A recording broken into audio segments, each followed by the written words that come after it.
नमस्कार दोस्तों। I am संतोष पहाड़े, motivational speaker and life coach. और आज मैं एक महान शख्सियत के बारे में आपके साथ में बातें करने वाला हूं, जिनका नाम है धीरू भाई अंबानी। धीरू भाई अंबानी महान बनने का राज यह था कि उन्होंने बड़े सपने देखे। सबसे पहले तो उन्होंने बहुत बड़े बड़े सपने देखे और अदन में जब वे सेल कंपनी में पेट्रोल पंप पर पेट्रोल भरने का काम करते थे, तभी उनके मन में बड़ा सपना आया कि उन्होंने कहा कि मैं जो है ना, एक दिन ये पेट्रोल पंप सारे मेरे होंगे और पूरी दुनिया को मैं मिट्टी में कर लूंगा। तो उन्होंने जब सपने देखना स्टार्ट किया था, तब जो है वो बहुत ज़्यादा मुश्किल हालातों को फेस कर रहे थे, क्योंकि उस समय उनको पता नहीं था कि मैं जो कर रहा हूँ वो कितना बेहतर होगा। इस बात पर ध्यान दें कि उनका सपना उस पेट्रोल पंप का मालिक बनना नहीं था जिसमें वो काम करते थे। उनके सपने का आकार बड़ा था, पेट्रोल पंप के नहीं बल्कि सेल जैसी बड़ी कंपनी के मालिक बनना चाहते थे। धीरू भाई की जीवनी इस बात का प्रमाण है कि बड़ी सफलता उन्हीं को मिलती है जो बड़े सपने देखते हैं। आज मुकेश अंबानी के पास 22.3 अरब डॉलर की संपत्ति है और दुनिया के अमीरों की सूची में उनका नाम 19वें स्थान पर आता है। अनिल अंबानी के पास 7.8 अरब डॉलर की संपत्ति है और दुनिया में अमीरों की सूची में उनका नाम 118वें स्थान पर है। आज ये दोनों भाई शोहरत और दौलत के सिंहासन पर हैं, लेकिन एक वक्त ऐसा भी था जब वे बंबई की एक चाल में एक कमरे के मकान में रहते थे और आपस में कपड़े बदलकर पहनते थे। यह तब की बात थी जब उनके पिता धीरूभाई अंबानी सफलता की सीढ़ी पर चढ़ने की कोशिश कर रहे थे।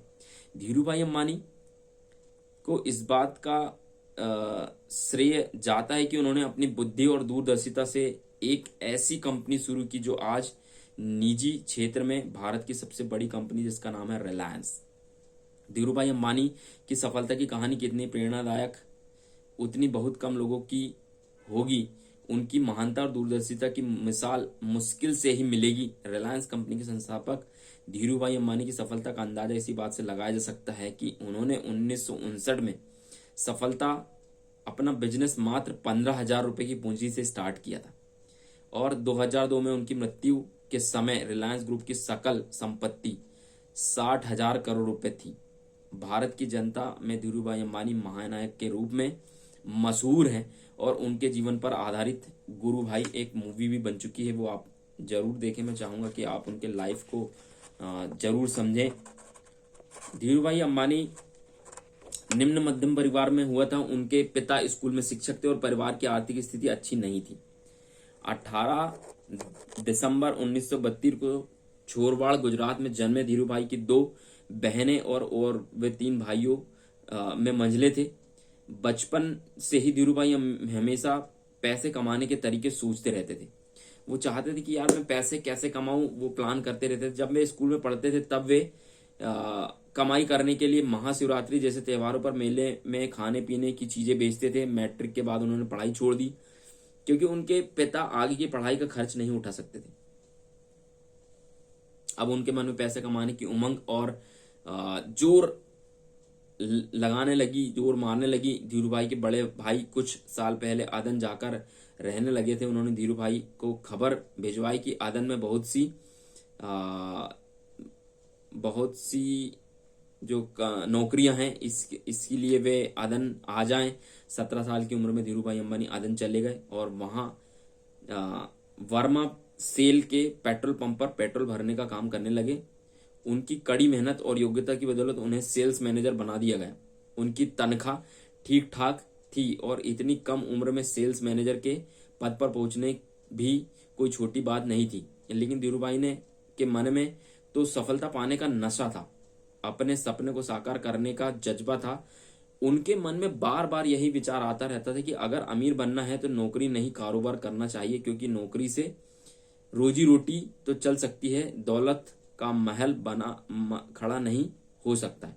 कारोबार करने के संकल्प के साथ वे 1958 में भारत लौट आए। तब तक वे थोड़ी बहुत बचत कर चुके थे और उन्होंने ठान लिया कि वे अपने दम पर कुछ करके दिखाएंगे। भारत लौटने पर वे मुंबई में रहने लगे, क्योंकि 1951 में पिता के निधन के बाद पूरा परिवार छोरवाड़ छोड़कर मुंबई आ गया था।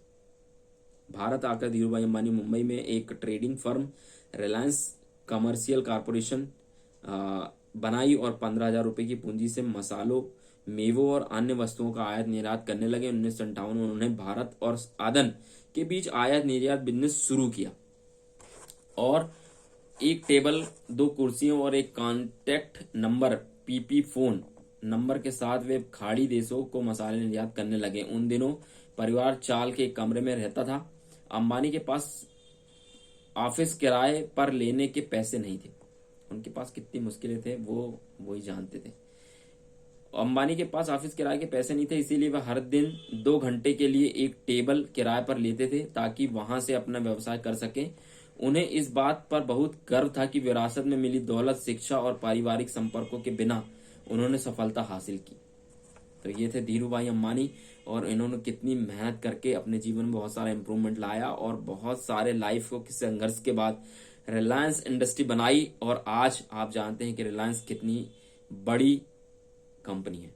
तो मैं चाहूंगा कि आप जो है धीरू भाई अंबानी की इस वीडियो को लाइक, शेयर और सब्सक्राइब जरूर करें और अपने जीवन में उनकी जो मुश्किलें आई उन्होंने बहुत सफलता के साथ उसको निभाया, बहुत मुश्किलों के साथ उसको दो चार होते रहे और उन्हें लाइफ को इम्प्रूव किया और वो इतनी बड़ी इंडस्ट्री छोड़ के गए अपने बच्चों के लिए। तो मैं चाहूंगा कि आप भी अपने बच्चों के लिए बेहतर करें और कुछ ऐसा करके जाएं कि आपको भी दुनिया याद करे।